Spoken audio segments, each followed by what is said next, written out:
Hola, bienvenidos al canal. Hoy vamos a hablar sobre un tema muy importante y preocupante, la violencia doméstica, familiar o intrafamiliar. Este tipo de violencia puede estar presente en cualquier entorno, pero hoy nos enfocaremos en cómo se manifiesta dentro de las familias. Es fundamental entender qué tipos de violencia existen y cómo reconocerlas. El primer tipo de violencia es la violencia física. Este implica el uso de la fuerza para causar daño a la víctima. Esto puede incluir golpes, empujones, lanzamientos de objetos, o incluso situaciones extremas de control como el encierro o las sacudidas. La violencia física no solo causa lesiones visibles, sino que también tiene efectos a largo plazo en la salud de la víctima. Es importante recordar que este tipo de violencia es una de las más fáciles de identificar, pero a menudo se esconde bajo excusas o normalizaciones dentro de la sociedad. El segundo tipo de violencia es la violencia psicológica o emocional. Este tipo de maltrato puede ser mucho más difícil de detectar porque no deja marcas visibles. Consiste en acciones o omisiones destinadas a controlar, humillar, intimidar o aislar a la víctima. Esto puede incluir insultos, amenazas, manipulación emocional e incluso el aislamiento social.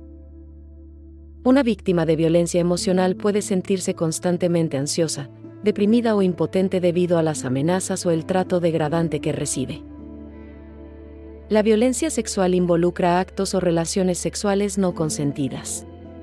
Esto incluye cualquier tipo de contacto o acción sexual, ya sea físico o verbal, que la otra persona no acepta ni desea. La violencia sexual no tiene género y afecta tanto a hombres como a mujeres.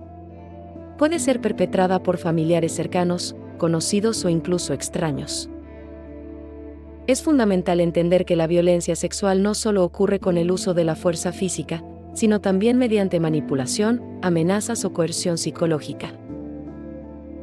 La violencia patrimonial consiste en la destrucción o retención de bienes materiales, documentos personales o cualquier objeto que sea importante para la víctima. Este tipo de violencia no solo afecta el bienestar económico de la víctima, sino también su sentido de seguridad y autonomía. El agresor puede dañar o destruir objetos valiosos o incluso retener el acceso a recursos que la víctima necesita para vivir de manera independiente. La violencia económica ocurre cuando el agresor priva a la víctima de lo necesario para su supervivencia, utilizando el dinero o los recursos económicos como una herramienta de control. Esto puede incluir la retención de dinero, impedir que la víctima trabaje o incluso manipularla para que dependa completamente del agresor. Este tipo de violencia limita la libertad financiera de la víctima, lo que puede hacerla más vulnerable a otros tipos de maltrato. Es importante recordar que la violencia familiar no siempre ocurre dentro de un mismo hogar, ni requiere que los agresores vivan con la víctima.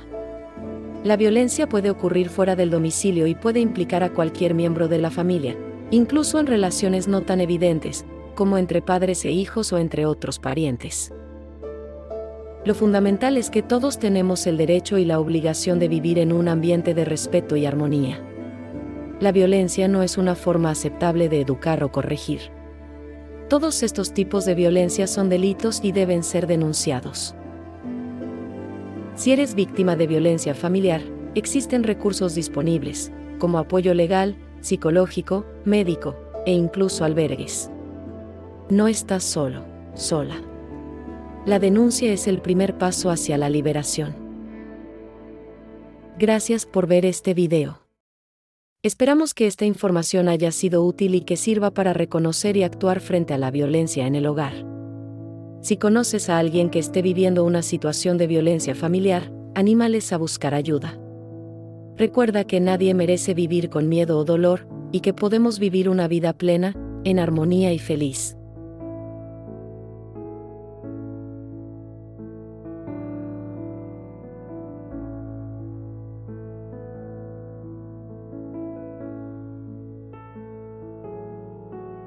Hasta la próxima.